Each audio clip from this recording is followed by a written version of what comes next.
Hello everyone, मैं मनीष सिंह उद्घोष academy के यूट्यूब चैनल पर। तो हमने अब तक एसएसटी वाले भाग में इतिहास के कुछ चैप्टर पढ़ लिए जो कि क्लास 6 एनसीईआरटी के पार्ट है। ठीक है, तो क्लास 6 एनसीईआरटी में अब तक हमने 7 चैप्टर पढ़ लिए हैं अलग अलग। एक चैप्टर और बचा है जिसको जल्द ही अगली क्लास में पढ़ेंगे, जो कि हम नए साम्राज्यों की बात करते हैं, जिससे मौर्य साम्राज्य पढ़ा जाएगा। इसके पहले हमने ठीक है प्रारंभिक समाज से लगाए चरवाहे, कृषक, ठीक है, पाषाण काल, हड़प्पा सभ्यता, इनका जितना सीटेट का सिलेबस है उतना हमने पहले पढ़ लिया है। ठीक है, आप हमारे साथ शुरू से बने हुए हैं। ठीक है, आप हमारे प्लेलिस्ट पे, यूट्यूब वाले प्लेलिस्ट पे भी जाइएगा जिसमें पीछे के सारे वीडियो पड़े हैं, उनको भी देखिए। उसी आधार पे क्लास 6 एनसीईआरटी पर इसके पूर्व कौन कौन से सवाल बन चुके हैं या कौन कौन से सवाल बनने की संभावना रखते हैं, उन्हीं का एक प्रैक्टिस सेट किया जाएगा, जो कि इतिहास के क्लास 6 एनसीईआरटी का सेट 1 है। ठीक है, जिसमें कौन से सवाल अब तक आ चुके हैं, यानी कि पीवाईक्यू बेस्ड हैं। तो इन सवालों को हम देखते हैं कि कौन कौन से सवाल अब तक आ चुके हैं। तो जाना जाए जरा। पहला सवाल, अधिकतर सवाल आपको आ रहे होंगे, ठीक है, आप ध्यान से देखोगे तो अधिकांश सवाल आप खुद भी कर लेंगे। पूछ रहा है निम्न में से कौन सा महापाषाण युगीन स्थल है, यानी कौन सा जो है महापाषाण, क्या महापाषाण युगीन स्थल की बात कर रहा है। तो दाओजली हेडिंग, ये तो है सर, कहाँ पे, तो ब्रह्मपुत्र घाटी वाले क्षेत्र में। भीमबेटका कहां पड़ता है, मध्य प्रदेश में, जहां से चित्रकारी के साक्ष्य मिले थे। मेहरगढ़, भीमबेटका से किसके साक्ष्य मिले हैं, तो चित्रकारी के साक्ष्य, याद रखिएगा किसके साक्ष्य, चित्रकारी के साक्ष्य, जो कि पड़ता है कहां पर, मध्य प्रदेश के रायसेन जिले में। कहां पड़ेगा, मध्य प्रदेश के रायसेन जिले में जो पड़ता है। मेहरगढ़ की बात करते हैं तो मेहरगढ़ से हमें, ठीक है, प्रारंभ में गेहूं, यानी मानव ने जब खेती करना शुरू किया तो गेहूं और जौ की खेती के साक्ष्य कहां से मिले थे, मेहरगढ़ से मिले थे। इसके अतिरिक्त अगर बात करते हैं, मेहरगढ़ से ही हमें प्रारंभिक बस्ती, ठीक, यानी मानव ने जब, ठीक है, प्रारंभ किया अपना जीवन किसके रूप में, यानी कि कृषि करना प्रारंभ किया, और उसके बाद जब वो करेगा क्या, ठीक है, तो सामूहिक पशुपालन, और उस प्रकार निर्माण होगा किसका, बस्ती का। तो कहां से मिले, मेहरगढ़। कौन सा जगह सर नहीं है, तो ब्रह्मगिरी का उल्लेख महापाषाण युगीन स्थलों में नहीं है। तो पहले का जवाब क्या हो गया, ब्रह्मगिरी। वैसे जानेंगे कि ब्रह्मगिरी पड़ता है कहां, कर्नाटक राज्य में। ठीक है, ब्रह्मगिरी एक पहाड़ी है जो कि कॉफी वाले क्षेत्र बाबा बुदन की पहाड़ी के पास में क्या है, स्थित है। तो पहला सवाल का जवाब ए वाला ऑप्शन हो गया। दूसरा सवाल देखते हैं। ठीक है, ये भी आसान सा है, ठीक है, आपने देखा भी है, ठीक है, आपने पढ़ा भी है, आपने पीछे किया भी था। कौन सा बौद्ध साहित्य में बौद्ध संघ के लिए बनाए गए नियम का वर्णन। ठीक है, हम त्रिपीटक की जब बात करते हैं तो कौन कौन सा पीटक की बात करते हैं, विनय पीटक, अभिधम पीटक और सूत्र पीटक। विनय पीटक और सूत्र पीटक की रचना जो है पहली बौद्ध संगीति में, और अभिधम पीटक की रचना जो है तीसरी बौद्ध संगीति में हुई थी। तो सवाल क्या कह रहा है कि किसमें बौद्ध संघ के लिए बनाए गए नियमों का वर्णन मिलता है। तो बौद्ध संघ के लिए बनाए गए नियमों का विवरण किसमें मिलेगा, सूत्र पीटक में। विनय पीटक में क्या है सर, तो विनय पीटक में प्रार्थना है। ठीक है, अभिधम्म पीटक में धम्म, अशोक के धम्म की चर्चा किया गया है। ठीक है, और बुद्ध चरित्र जो एक रचना है जो किसने लिखा था, अश्वघोष की रचना है। किसकी रचना है ये, अश्वघोष की रचना है क्या, बुद्ध चरित्र जो है। तो दूसरे का जवाब क्या हो गया, सी वाला ऑप्शन, यानी कि सूत्र पीटक। क्या जवाब हो गया, सूत्र पीटक, यानी कि सी वाला ऑप्शन। आगे देखिएगा, संघ सही मायनों में एक संगठन था क्योंकि, ठीक है, जैसा कि हम जानते हैं कि बुद्ध ने जब ज्ञान की प्राप्ति कर लिया कहां पे, सारनाथ में, तो पास में ही गए कहां, बनारस में, और वहां बौद्ध संघ की क्या की, स्थापना।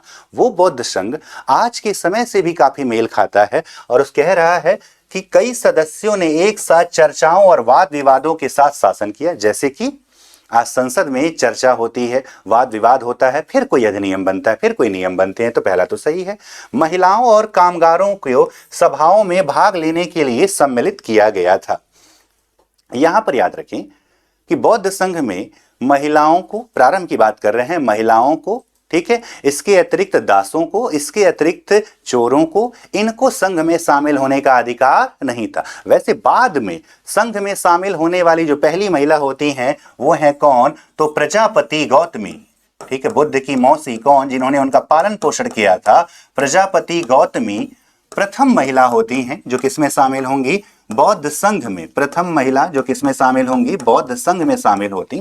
ठीक है, लेकिन कामगारों की भी बात कर रहा है कि कामगार लोग जो है इन्हें बौद्ध संघ में भाग लेने का अधिकार प्राप्त था। तो यहां पर यह कथन क्या लग रहा है, गलत, यानी ए सही है और बी क्या है, गलत। तो जवाब क्या हो जाएगा, केवल ए सही है। क्या हो जाएगा, केवल ए सही है।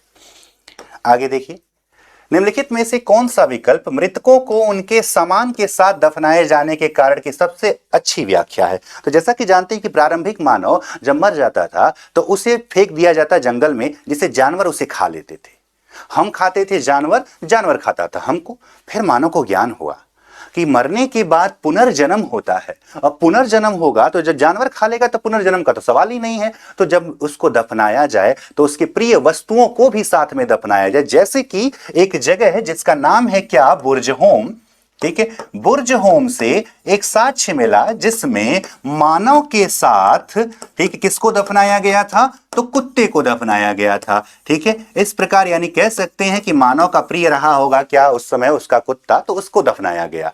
तो क्यों दफनाए? ताकि पुनर्जन्म में विश्वास था। तो क्या कह रहा है, मृत्यु के बाद भी जीवन में लोगों का विश्वास था। तो पहला जवाब इसका सही हो जाएगा, 4 का क्या हो गया, ए वाला ऑप्शन हो गया। ठीक है, अगला देखते हैं जरा, दूसरा 5वां कह रहा है एबीसी कथनों को देखें, सही उत्तर का चयन करिए। लघु चित्र छोटे आकार के चित्र होते हैं, लघु नाम ही लिखा हुआ है तो छोटे आकार का होगा। लघु चित्र आमतौर पर जलीय रंगों से कपड़े या कागज पर चिन्हित किए जाते हैं, ये भी ठीक है। ठीक है, तीसरा, प्राचीनतम लघु चित्र ताड़ के पत्तों अथवा लकड़ी पर चित्रित किए जाते थे, ये भी जैसा कि जानते हैं कि प्रारंभिक साहित्य भी ताड़पत्र या भोजपत्र पर लिखा गया था, तो उन्हीं पर चित्र भी बनेगा। तो ए भी सही है, बी भी सही है और सी भी सही है। तो जवाब क्या हो जाएगा, ए, बी और सी सभी क्या हैं, सही हैं।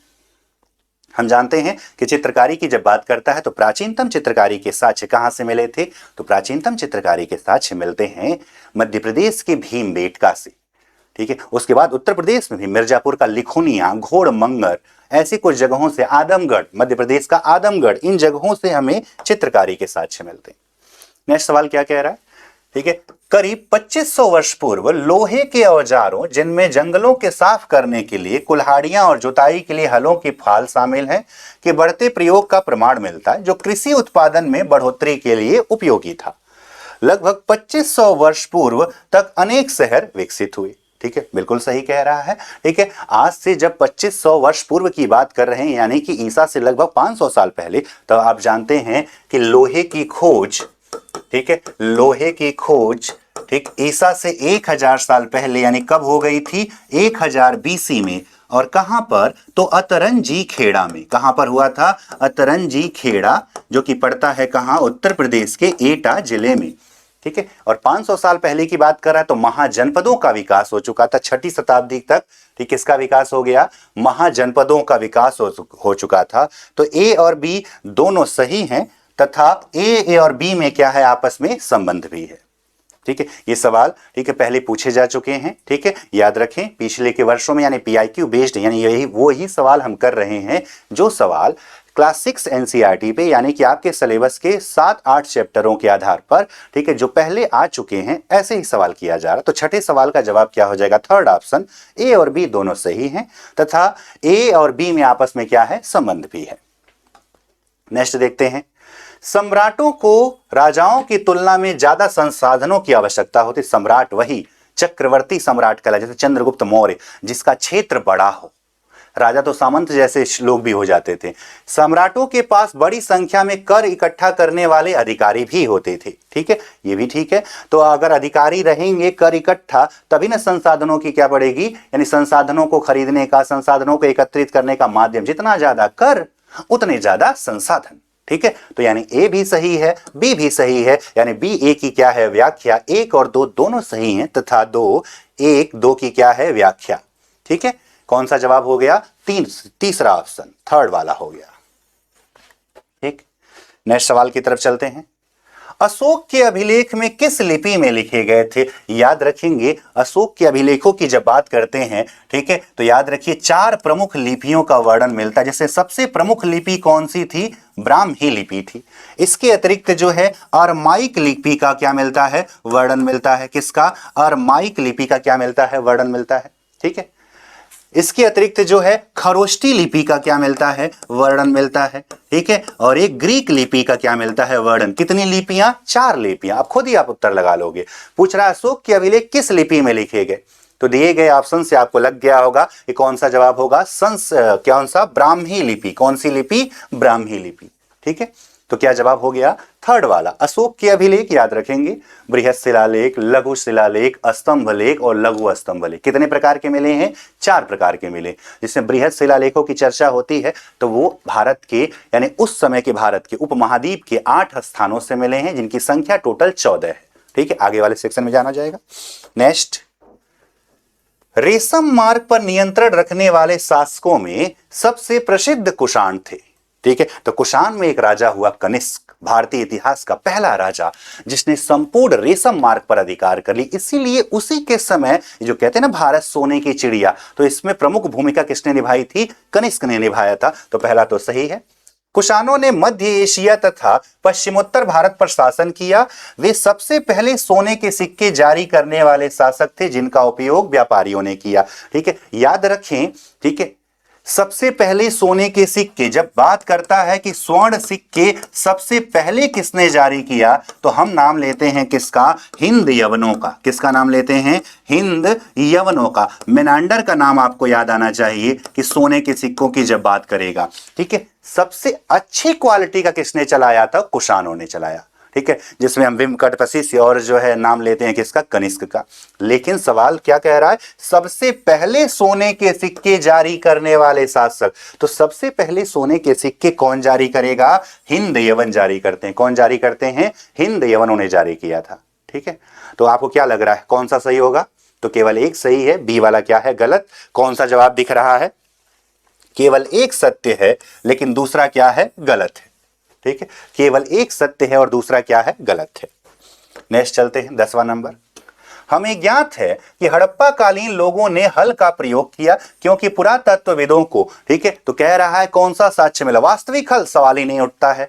मोहरों पर उत्कर्ष किया हुआ हल नहीं मिला। गुफा में बनाए गए चित्र में हल नहीं मिला। क्या मिला था? तो हमें कई जगहों से मिलते हैं क्या? खिलौना हल। हड़प्पा कालीन स्थलों से हमें क्या मिले हैं? खिलौना हल प्राप्त हुए हैं। तो इसके आधार पर आप अंदाजा लगा लीजिए कि उत्तर क्या होगा।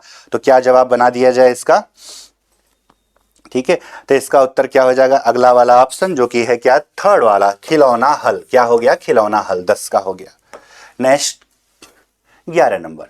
निम्नलिखित में से कौन सा कथन सही नहीं है? कह रहा है आखेटक खाद्य संग्राहक समुदाय एक स्थान से दूसरे स्थान पर क्यों जाते थे? जिन्हें खाद्य यानी कि जो भोजन का संग्रह करते थे, जो शिकारी थे, एक स्थान से दूसरे स्थान पर क्यों जाते? पहला, वे आसपास के पौधों, फलों से जानवरों को खाकर समाप्त कर देते थे। ये तो संभव ही नहीं है कि सबको समाप्त कर दिया जाए। ठीक है, तो पहला तो गलत है। जानवर एक जगह से दूसरी जगह जाया करते थे, तो जानवर तो जाता था उसके आधार पे, यानी सिर्फ उसी के आधार पे, ये भी नहीं कह सकते हैं। पेड़ और पौधों में फल फूल अलग अलग मौसम में आते थे, ये बात ठीक है, लेकिन इसके आधार पे जो है एक स्थान से दूसरे स्थान पे नहीं। क्यों जाते थे? ताकि वो एक ऐसी जगह तलाश करें जहां अपने को स्थापित कर सकें। तो कौन सा जवाब? 4 वाला। वे एक जगह तलाश कर रहे थे जहां राज्य स्थापित हो सके। और अंततः जैसा कि आप जानते हैं, ठीक है, कि जब पाषाण काल समाप्त होता तो सभ्यता का उदय होता है, और हड़प्पा सभ्यता सिंधु नदी के किनारे सिंधु घाटी सभ्यता का उदय होता है। ठीक है, तो क्या हो गया जवाब? 11 नंबर का चौथा ऑप्शन। नेक्स्ट, किस भाषा का एक रूप मगधी है? किस भाषा का एक रूप मगधी है? ठीक है, तो जो कि बौद्ध साहित्यों में कौन सी भाषा प्रयोग की गई थी? प्राकृत। तो प्राकृत का ही एक स्वरूप कौन सा है? प्राकृत का ही एक स्वरूप क्या है? मगधी, जिसे मगही भी कहा गया। ठीक है, तो क्योंकि बौद्ध साहित्य अधिकांश तक कहां लिखे गए? मगध साम्राज्य में लिखे गए, और मगध साम्राज्य मतलब मगधी भाषा या मगही भाषा। तो किसका स्वरूप? ठीक है, प्राकृत का एक स्वरूप क्या है आपका? मगधी भी है। तो 12 नंबर का क्या हो गया? दूसरा ऑप्शन।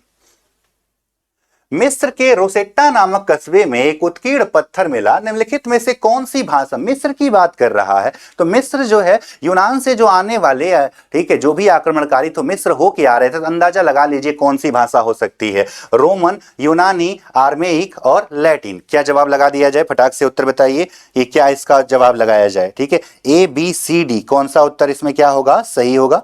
ठीक है, फटाक से उत्तर बताइए क्या जवाब लगाया जाए? ए, बी और सी और डी में उत्तर क्या होगा? ठीक, तो आसान सा सवाल है, चूंकि हम जैसा कि हमने कहा कि इनका संबंध कहां से था? यूनान से था। कहां से? यूनान से। तो कौन सी भाषा उस पर उत्कीर्ण होगी? ग्रीक भाषा। मतलब कौन सी भाषा? यूनानी भाषा। कौन सी भाषा? यूनानी भाषा का, ठीक है, उस पर लेख मिलता है। अगला सवाल, रेशम मार्ग पर नियंत्रण रखने वाले, सवाल हो चुका है पहले भी, ठीक है, जिसका जवाब आपने कहा कि ए सत्य है लेकिन 2 क्या है, गलत है, ठीक है, सवाल रिपीट हो गया है। नेक्स्ट, निम्नलिखित कथनों को राजाओं के आधार पर विचार करिए। प्रत्येक राजवंश के राजा शासक होने के अपने नैतिक अधिकार पर बल देना चाहते थे, तो ठीक ठाक लग रहा है, चलिए अच्छी बात है। ईश्वर के साथ अपने घनिष्ठ संबंध की घोषणा करने के लिए राजाओं ने उपासना के स्थानों का निर्माण किया, ठीक है। तो जब नैतिकता की बात कर रहे हैं, नैतिक अधिकार की बात कर रहे हैं, तो इसके लिए ईश्वर के साथ संबंध स्थापित करना पड़ेगा। तो क्या बनाया जाए, उपासना के स्थानों को बनाया जाए। जैसे कि बौद्ध धर्म की बात करता है तो आप 2 चीजों की बात करते हैं, चैत्य और विहार। चैत्य वो जहां प्रार्थना होगी यानी कि जहां उपासना होगी, विहार जहां बौद्ध भिक्षु ठहरेंगे, ठीक है, यानी कि दूसरा भी सही है और पहला भी सही है, ठीक है। तो क्या जवाब हो जाए, दोनों कथन सत्य हैं और ए 2 की क्या है, व्याख्या है। नेक्स्ट, अशोक के धम्म में देवताओं की पूजा और कर्मकांड शामिल थे। जब धम्म बौद्ध धर्म से जुड़ा हुआ है तो क्या इसमें देवताओं की पूजा और कर्मकांड होंगे, ये तो नहीं होगा सर। अशोक ने धम्म महामात्र नाम के अधिकारियों की नियुक्ति की जो जगह जगह जाकर धम्म को शिक्षा देते थे। तो हमें बृहद शिलालेख से पता चलता है, जो 14 बृहद शिलालेख हैं जो 8 जगहों से मिले हैं, कि उसने, ठीक है, नियुक्ति किया धम्म महामात्र नाम के या अधिकारियों की, जो हर जगह, क्योंकि जहां अशोक नहीं पहुंचे वहां शिलालेख पहुंचे, और उन शिलालेख वाले क्षेत्रों में किसकी नियुक्ति किया, धम्म महामात्र नामक अधिकारी की, जो कि शिक्षा देंगे धम्म की। यानी कि पहला गलत है और दूसरा सही है। ए गलत है लेकिन बी क्या है, सही है। क्या जवाब हो गया 16 का चौथा वाला ऑप्शन, ए सही है लेकिन बी क्या है, गलत है। नेक्स्ट, ठीक, 2500 वर्ष पूर्व लोहे के औजार, ये सवाल हो चुका है, ठीक है। आपने देखा अनेक शहर विकसित हो चुके थे, तो दोनों सही है और इनमें क्या है, व्याख्या भी है, ठीक है। नेक्स्ट सवाल, अशोक ने अपने शिलालेखों में यह सुझाव दिया कर्मकांड किसी काम के नहीं है, ठीक है, ये भी बात सही है कि वह कर्मकांडों का विरोध करता है जो कि उसके अधम्म की क्या करता है, बात करता है, तो पहला सही है। मौर्य साम्राज्य में लोग विभिन्न धर्मों का पालन करते थे, इसके कारण कभी कभी संघर्ष और पशु बलि होती थी। इसी वजह से वो ऐसा कह रहा है कि जो आप संघर्ष कर रहे हैं, पशुओं की बलि दे रहे हैं, ये अच्छी बात नहीं है, अर्थात जो है ये कर्मकांड किसी काम के नहीं है, ये बलि किसी काम की नहीं, इसको आप क्या कर दीजिए, बंद कर दीजिए। इसीलिए दोनों कथन सही हैं और दोनों में क्या है, व्याख्या है, यानी कथन 2 1 का क्या है, कारण है। 2 होता था यानी कि पशु बलि होती थी, इसीलिए शिलालेख में लिखवा रहा है ये कर्मकांड किसी काम के नहीं है। बौद्ध धर्म के किस ग्रंथ में संघ के भिक्षु एवं भिक्षुणियों के लिए बनाए गए नियमों का संग्रह किया गया है? आसान सा जवाब हो गया क्या, सूत पीटक। क्या हो गया, सूत पीटक हो गया, ठीक है। वह व्यक्ति क्या कहलाते हैं जो ऐतिहासिक वस्तुओं का अध्ययन करते हैं? नाम से ही पता चल जाए, जो ऐतिहासिक वस्तुओं का, पुरातात्विक वस्तुओं का अध्ययन करे तो क्या कहलाए, पुरातत्वविद कहलाएगा। क्या कहलाएगा, पुरातत्वविद कहलाएगा। नेक्स्ट, कौन मानता था कि हमारे कृत्य का परिणाम ही कर्म है? यानी कर्म को आधार किसने बनाया, बुद्ध ने बनाया था। किसने, बुद्ध ने बनाया। किसको, तो कर्म को क्या बनाया, आधार बनाया।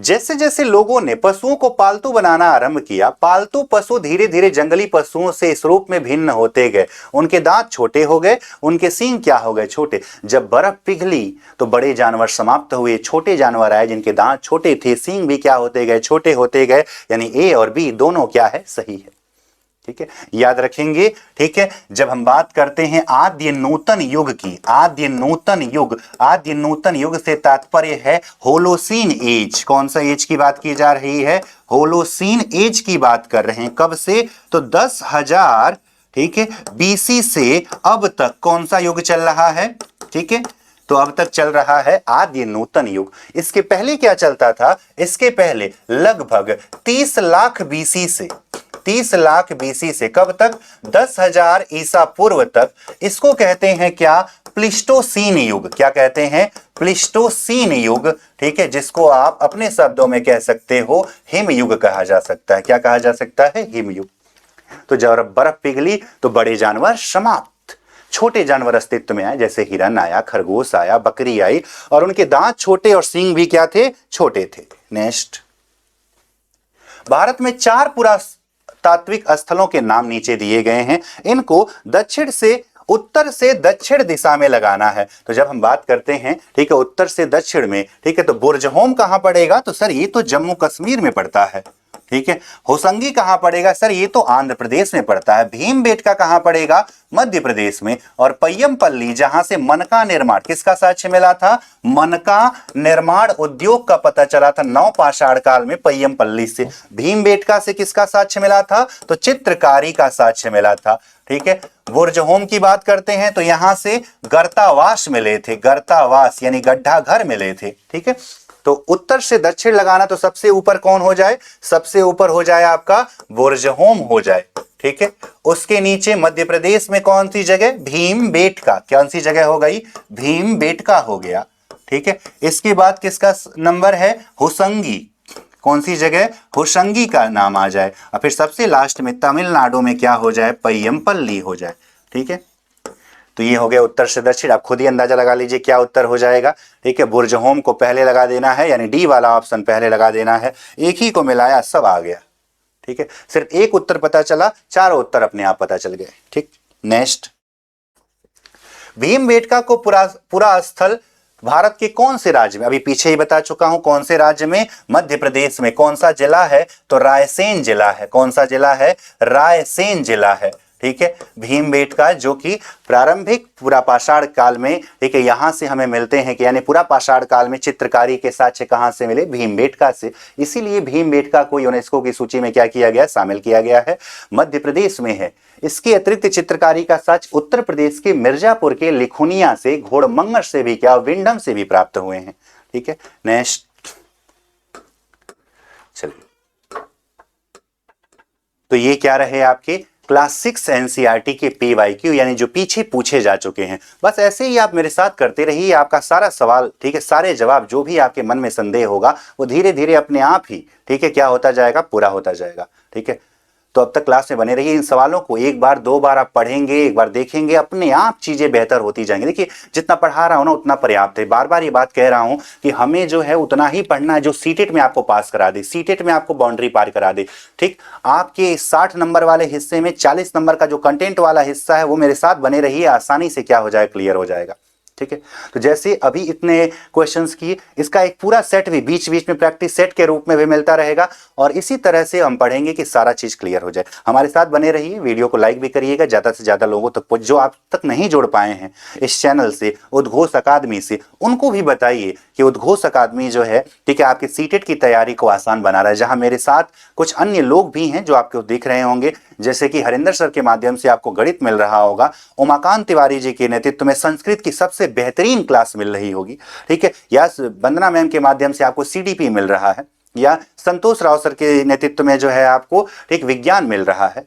ठीक है, इसी प्रकार मैं खुद भी, ठीक है, ईवीएस भी आपको पढ़ा रहा हूं, साथ ही साथ शशांक सर के नेतृत्व में भी आपको ईवीएस मिल रहा है। तो ये सारा कुछ सिर्फ कहां मिल रहा है आपको? तो ये मिल रहा है, ठीक है, आपको उद्घोष अकादमी पर। तो उद्घोष एकेडमी से आप जुड़िए, इसका ऐप भी डाउनलोड करिए, और अगर वीडियो मेरी अच्छी लग रही है तो इसे आप लाइक करें और ज्यादा से ज्यादा लोगों तक पहुंचाएं।